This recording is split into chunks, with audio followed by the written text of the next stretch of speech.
모세가 광야에서 뱀을 든 것 같이 인자도 들려야 하리니 이는 그를 믿는 자마다 영생을 얻게 하려 하심이니라. 함께 읽겠습니다. 하나님이 세상을 이처럼 사랑하사 독생자를 주셨으니 이는 그를 믿는 자마다 멸망하지 않고 영생을 얻게 하려 하심이라. 아멘. 성탄의 축복이 여러분 모두에게 임하시기를 기원합니다. 한번 따라 하실까요? 하나님이 세상을 이처럼 사랑하사 독생자를 주셨으니 이는 그를 믿는 자마다 멸망하지 않고 영생을 얻게 하려 하심이라. 어디에 나오는 구절이죠?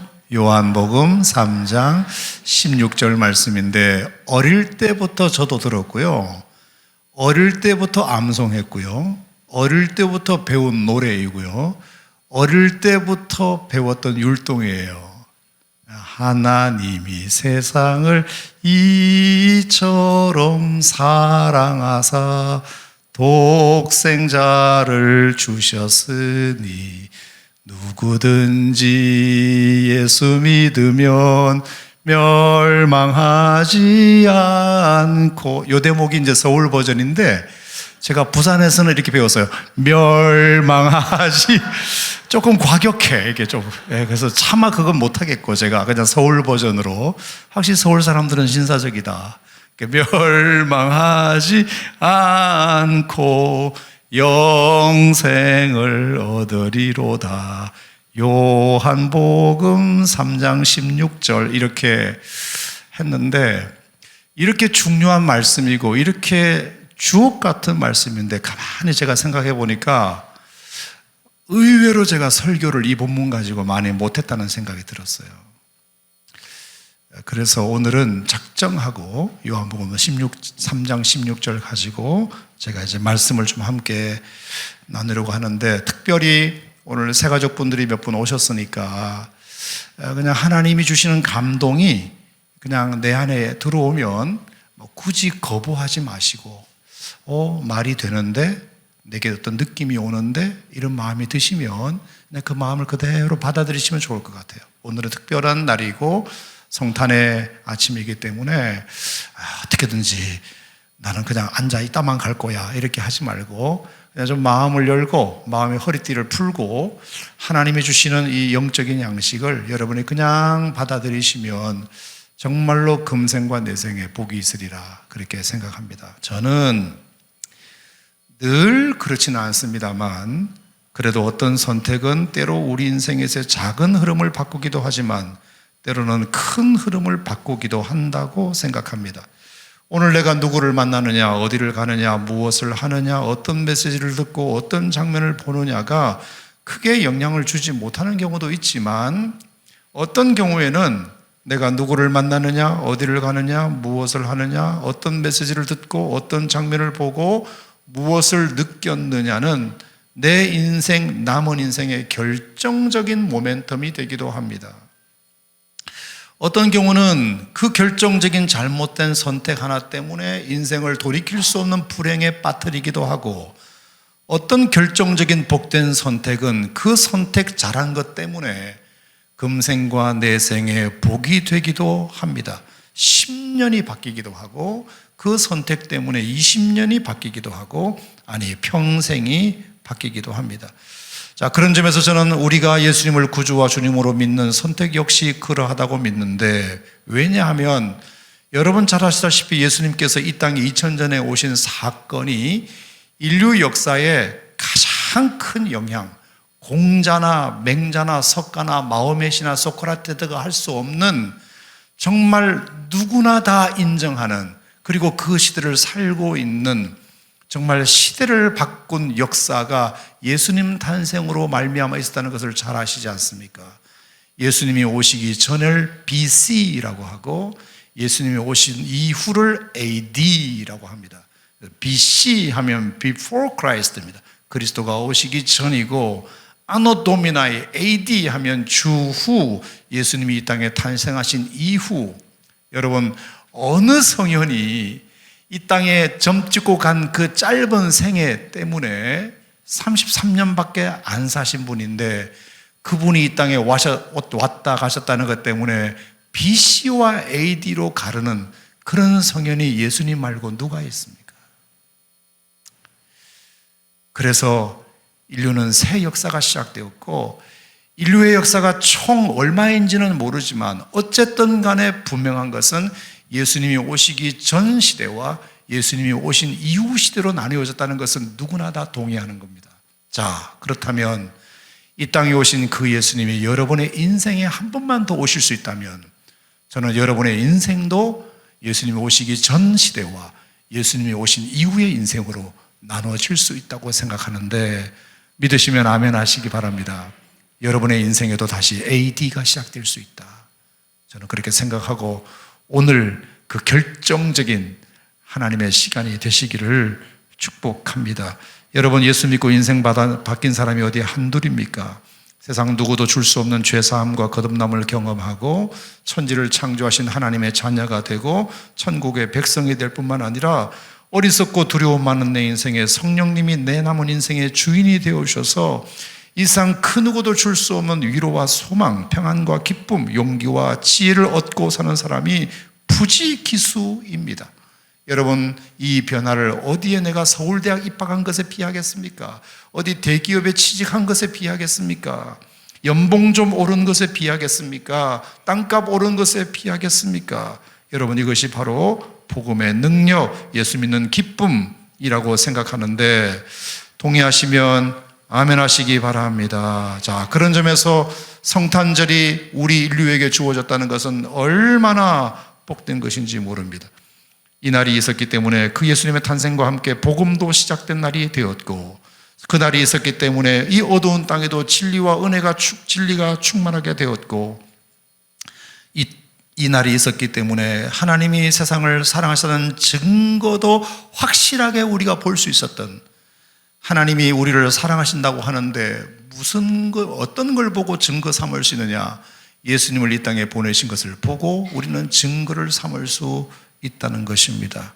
여러분, 그래서 이 말씀 한 구절로 얼마나 많은 영혼들이 구원받았는지 모르고 얼마나 많은 사람들이 예수 믿는지 모르고 얼마나 많은 사람들이 하나님의 자녀가 되고 천국의 백성이 되고 거듭나고 영생 얻고 성령을 새로운 주인으로 모시고 사는 인생이 되었는지 모릅니다. 그래서 어떤 혹자는 성경이 다 불타 없어지고 요한복음 3장 16절만 남았다 하더라도 온 인류가 구원받는 데는 전혀 문제가 없다 농담할 정도입니다. 그만큼 오늘 저와 여러분이 나눌 요한복음 3장 16절은 성경 중에 성경, 요절 중에 요절이니까 여기에 나타난 하나님의 사랑을 꼭 믿으시고 예수님을 구주와 주님으로 영접하는 은혜가 있기를 간절히 바랍니다. 자, 왜 이 말씀이 우리에게 너무 중요하냐? 오늘 본문에 보면 하나님이 세상을 이렇게 되어 있습니다. 하나님이 세상을. 자, 여기 세상이 나오는데 세상. 저는 이 말씀을 보면서 어떤 생각을 했냐면 이 세상은 말입니다. 이 지구는 하나님의 마음이 고스란히 담겨있는 땅이구나. 화성도 아니고 달나라도 아니고 목성도 아닙니다. 거기는 하나님 관심 없습니다. 그런데 Earth, 이 지구, 이 땅덩어리, 우리가 살고 있는 이곳만이 하나님의 마음이 집중되어 있는 곳입니다. 그래서 우리가 땅, 지구를 EARTH라고 이렇게 하잖아요. 근데 왜 EARTH인지 아십니까? 그 다음 사진 보시면 이게 하나님의 마음이 담겨있는 땅입니다. 뒤에 있는 H를 앞으로 살짝 갖다 놓으면 HART가 됩니다. Heart, 하나님의 마음이. 정말로 하나님의 마음이 그냥 이 땅에, 이 지구촌에 온 하나님의 신경이 집중되어 있기 때문에 그렇습니다. 여러분, 이건 달나라, 화성, 아니면 목성, 토성에는 하나님의 이 마음이 없습니다. 오로지 여러분과 제가 살고 있는 이 푸른 지구에 여기에 하나님의 형상대로 지음받은 인간이 살고 있기 때문에 하나님의 마음이 여기에 집중되어 있습니다. 아멘입니까, 여러분? 하나님의 마음, 하나님의 눈, 하나님의 시선이 다 이 땅에 살고 있는 저와 여러분에게 집중되어 있다는 것이 얼마나 감사한지 모릅니다. 자, 그렇다면 이 지구를 향하신, 이 지구촌을 향하신 하나님의 마음은 어떤 마음일까요? 따라합시다. 사랑하는 마음, 사랑하는 마음. 그렇죠. 미워하는 마음도 아니고 벌 주르는 마음도 아니고 사랑하는 마음. 사랑하는 마음. 하나님이 우리를 너무나도 사랑하는 그 마음이 우리 이 지구촌에 하나님이 집중되어 계시고, 그래서 하나님이 세상을 이처럼 사랑하셨다는 그 마음, 하나님이 세상을 이처럼 사랑하셨다, 이 지구촌을 그만큼 사랑하셨다.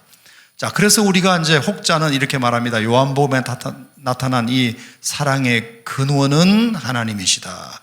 사랑의 근원 하나님이시다. 그리고 사랑의 대상은 세상이다. 하나님이 세상을 이렇게 사랑하셨기 때문입니다. 여기서 말하는 세상은 다른 말로 말하면 바로 나죠. 나. 하나님이 나를. 그 다음에 요한복음 3장 16절에 나타난 사랑의 크기는 이처럼 하나님이 세상을 이만큼 사랑하셨다. 그리고 그 증거는 독생자. 하나님이 세상을 이처럼 사랑하셔서 그 증거로 독생자를 그 다음에 주셨다. 이게 사랑의 행동이죠. 하나님의 사랑의 행동입니다. 자, 그러면 이제 그 사랑은 무엇을 통해서 우리에게 전달되느냐? 이것이 사랑의 통로인데 그게 바로 믿음입니다. 믿음. 하나님이 세상을 이처럼 사랑하셔서 독생자를 아무리 주셨어도 그것이 우리에게 전달되려면 믿음이라는 통로가 필요하다. 아멘. 믿음이라는 통로가 필요하다. 그 믿음이라는 통로만 열어놓으면 우리는 사랑의 수혜자가 된다. 이는 누구든지 이를 믿는 자마다, 누구든지 믿는 자마다 이 사랑의 약속은 실천된다. 사랑의 약속 멸망치 않고 사랑의 목적 영생을 얻게 하려 하심이라. 자, 그러니까 정리해보면 하나님이 사랑의 근원이신 하나님께서 사랑의 대상, 이 세상을 이처럼 사랑의 크기 사랑하셨다. 그리고 독생자 사랑의 증거를 주셨고 주시는 행동을 하셨다. 하지만 그것이 우리에게 전달되려면 믿음이라는 사랑의 통로가 필요하다. 아멘입니까? 자, 그 믿음의 사랑의 통로를 통해서 우리는 사랑의 수혜자가 된다. 사랑의 수혜자가 된다. 그러면 하나님이 약속하신 멸망치 않고 하나님이 약속하신 사랑의 목적 영생을 얻게 된다. 이 뜻입니다. 자, 우리가 이 말씀을 이제 우리가 기억한다면 이렇게 한번 여러분이 좀 정리해 보셨으면 좋겠어요. 그러면 이 말씀을 통해서 우리가 정말로 깨달을 것이 몇 가지가 있는데, 첫째는 이 선물을 여러분이 사랑의 수혜자가 되기를 원하신다면 몇 가지 꼭 알아두어야 될 것이 있습니다. 여러분에게 믿음이 필요합니다. 이것도 믿음이라고 생각하는데 그건 뭐냐? 첫 번째, 나는 멸망받을 수밖에 없는 존재라는 사실을 아는 거예요. 자, 요한복음 3장 16절에는 멸망이라는 단어가 있어요. 멸망하지 않고. 그런데 전제 조건이 뭐냐? 하나님이 세상을 이처럼 사랑하사 독생자를 주셨으니 이는 그를 믿는 자마다 멸망하지 않고지 믿지 아니하면 멸망한다, 이 뜻입니다. 우리가 믿는 행동을 하지 않으면 멸망한다, 이렇게 되어 있습니다. 여러분, 여기서 말하는 멸망이란 두 가지 종류입니다. 첫째는 육신의 멸망, 두 번째는 영적인 멸망. 자, 첫 번째 육신의 멸망을 우리가 다른 말로 뭐라 그러죠? 죽음이라고 합니다. 죽음. 우리 인생은 누구나 다 죽는다. 정말로 애석하게도 우리는 태어나자마자 죽는 날을 향하여 그냥 달려갈 뿐입니다.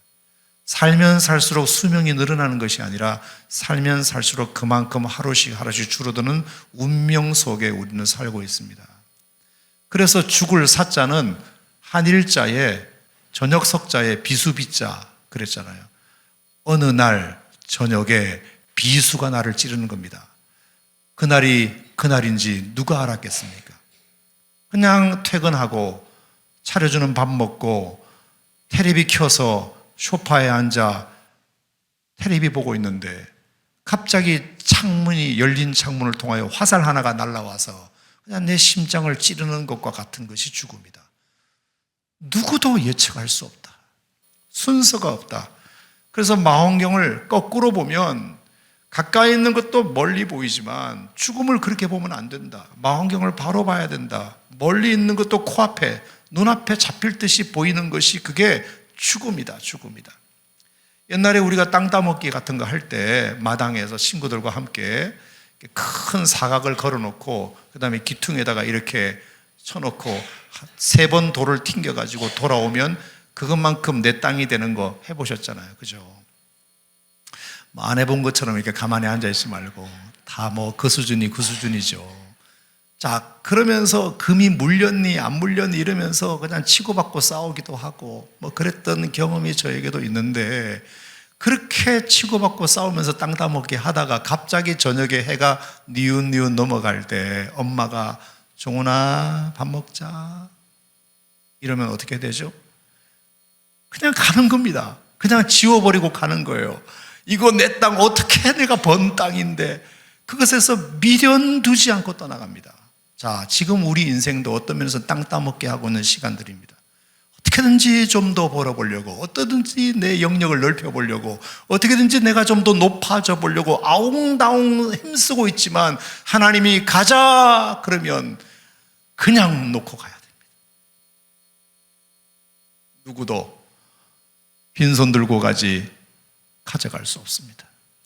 여러분, 그날이 누구에게나 있고 그날이 그렇게 멀지 않습니다.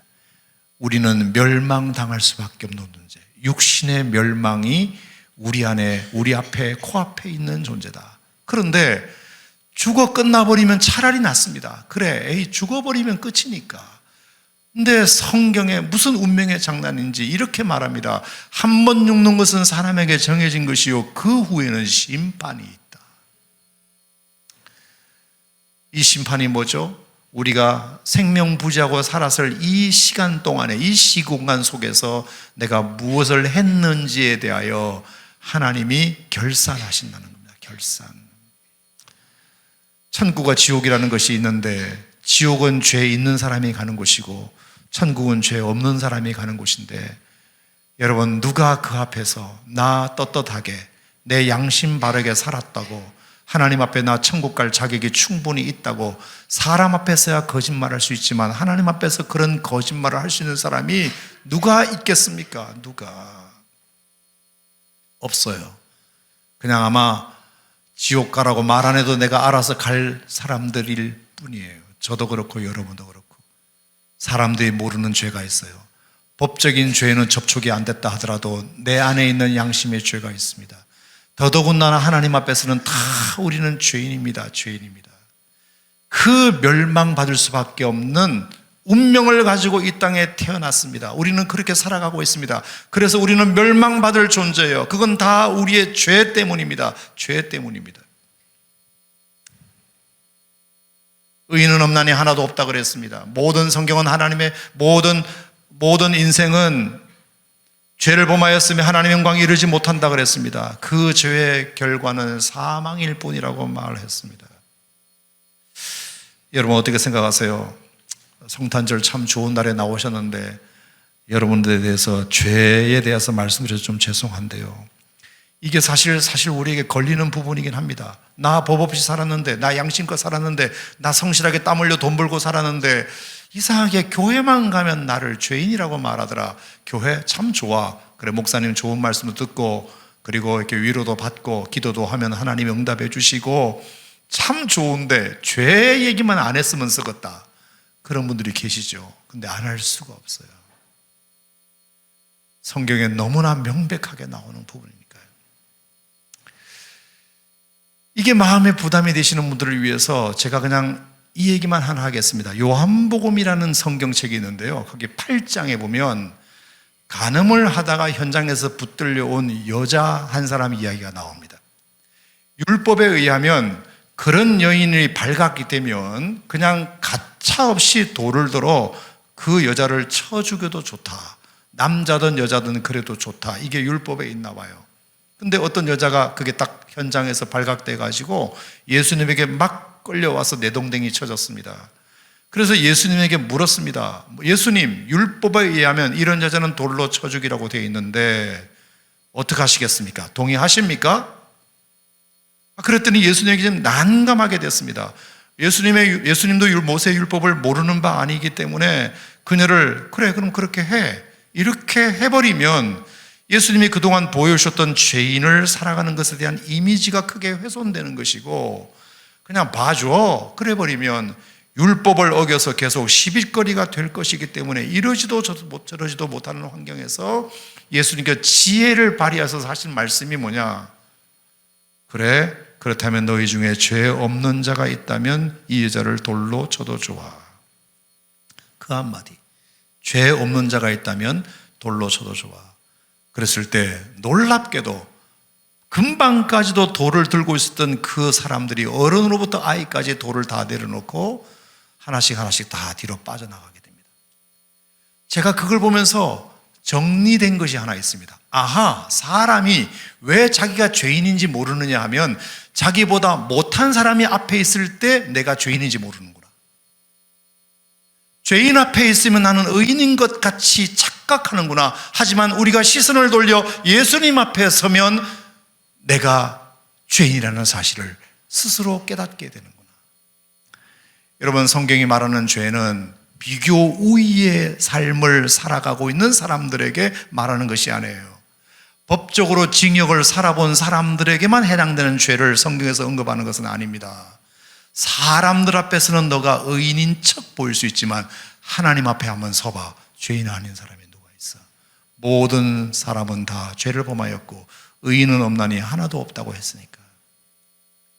여러분, 이 사실을 아는 것이 왜 우리에게 중요할까요?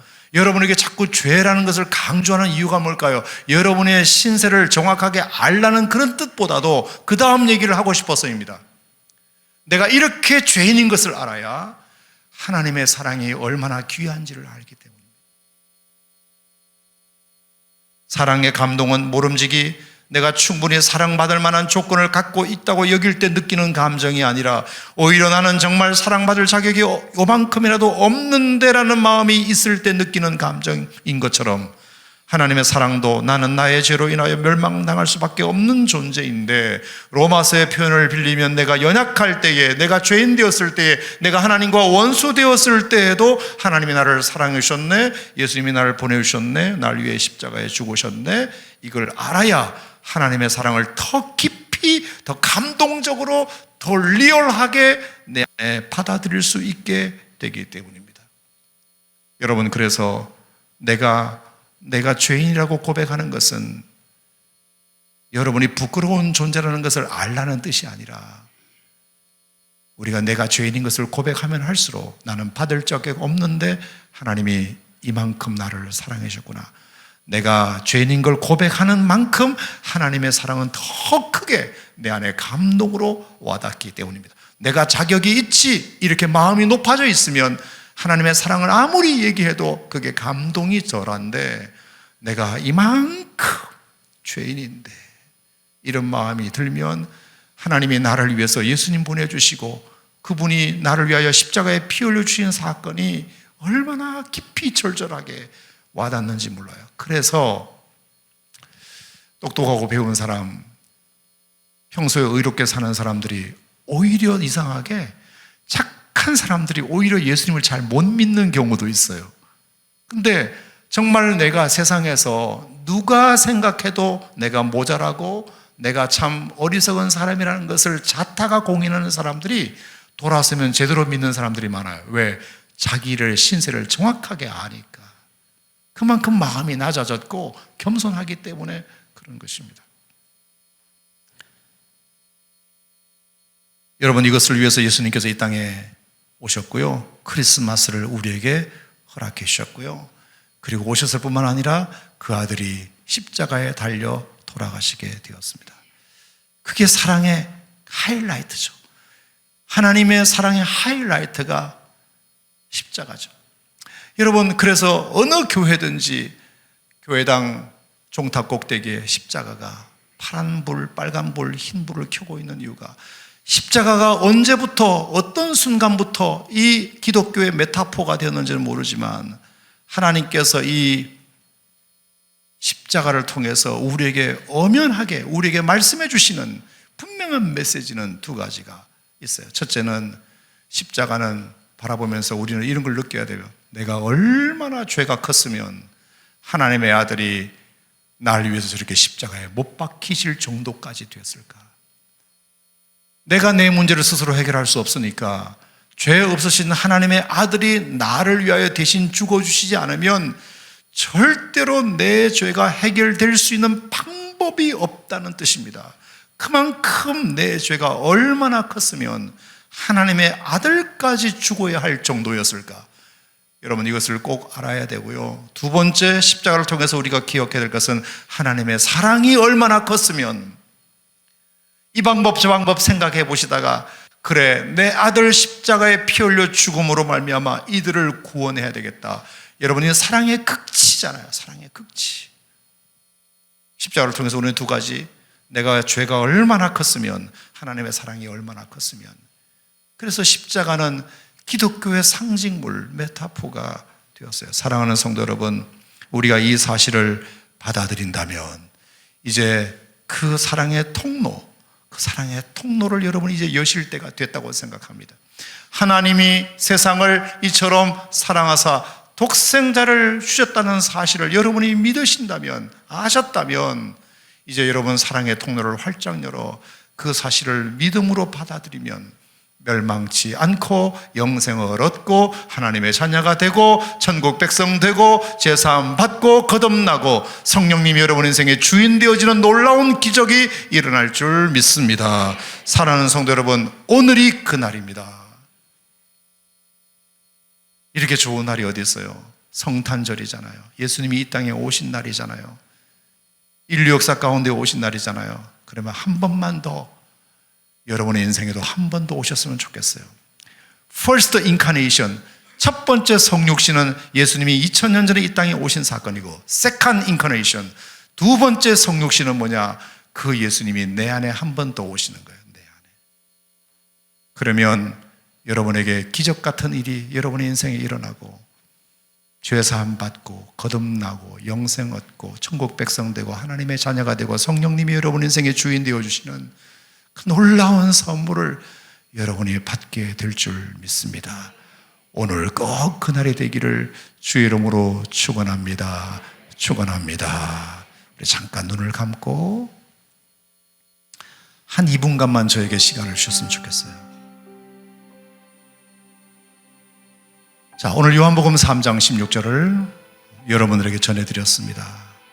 저의 우둔한 입술이지만 성령께서 우리에게 말씀하셨다 생각하고, 제가 처음에 부탁드렸듯이 하나님이 내게 주시는 감동을 억지로 거부하지 말고 그냥 자연스럽게 통로를 열어 믿음으로 이 사실을 받아들인다면 저는 여러분들에게도 동일한 은혜가 있을 것이다. 예수님이 2000년 전에 이 땅에 오신 것은 다 알아요. 그건 다 누구나 알아요. 그것은 우리에게 구원과는 관련이 없어요. 그것이 나에게 구원의 사건이 되려면 여러분의 인생에 한 번 더 오셔야 돼요. 여러분의 마음에, 여러분의 인생의 땅에 예수님이 한 번 더 오셔야 돼요. 두 번째 성탄이 여러분에게 필요해요. 그러면 여러분이 구원받을 수 있어요.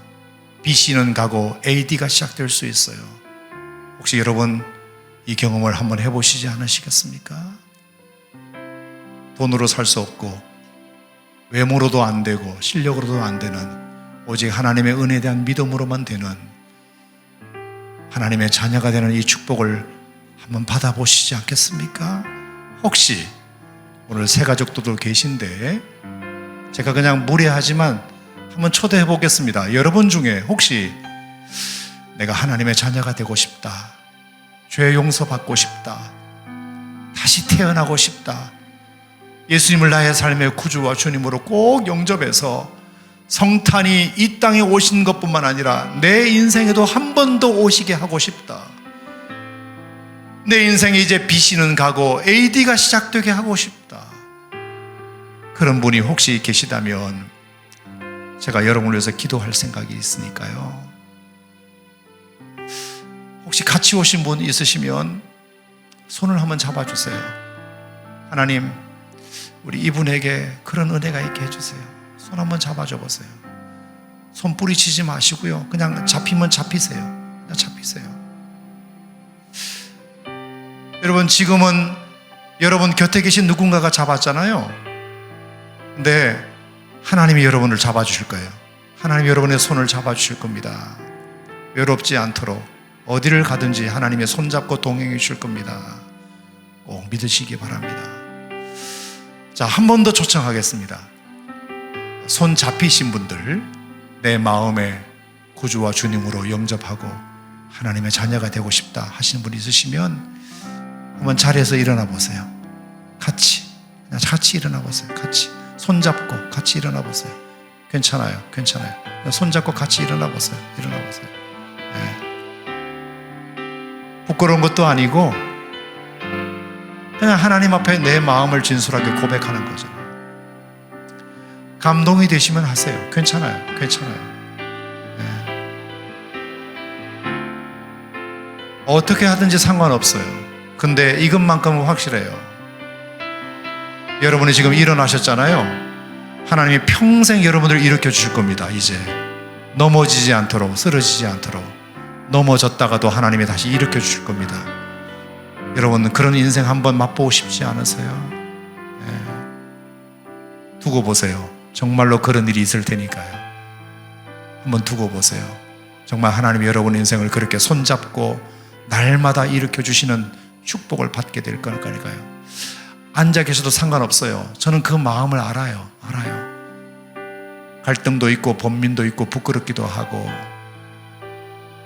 하지만 하나님께서 여러분들을 사랑하신다는 걸 뭐 분명하니까 저는 여러분들을 마음껏 축복하고 싶습니다. 하나님, 우리 귀한 영혼들 오늘 이 시간 함께 예배에 참여하여 주의 음성 듣고 복음 듣고 하나님 내 손 잡아주시옵소서. 하나님 나 일으켜 주시옵소서. 그 마음으로 손잡고 일어선 주의 백성들을 축복해 주시고 저들의 삶이 앞으로 영원히 윤택하도록 은혜 베풀어 주시옵소서. 예수 믿고 구원받는 종이 그 어떤 것과도 비교할 수 없는 값진 것임을 기억하고 이제 내가 내 인생의 주인 되어 사는 것이 아니라 하나님이 내 인생의 주인 되어 사는 이 놀라운 축복이 저들의 인생에 시작되는 은혜가 있게 하여 주시옵소서. 예수님 이름으로 축복하고 기도합니다. 아멘. 자리에 앉으시기 바랍니다. 하나님 아버지 감사합니다. 귀한 영혼들 주께 드리오니 받으시고 주님 연락하여 주시옵소서. 예수님 이름으로 기도합니다. 아멘.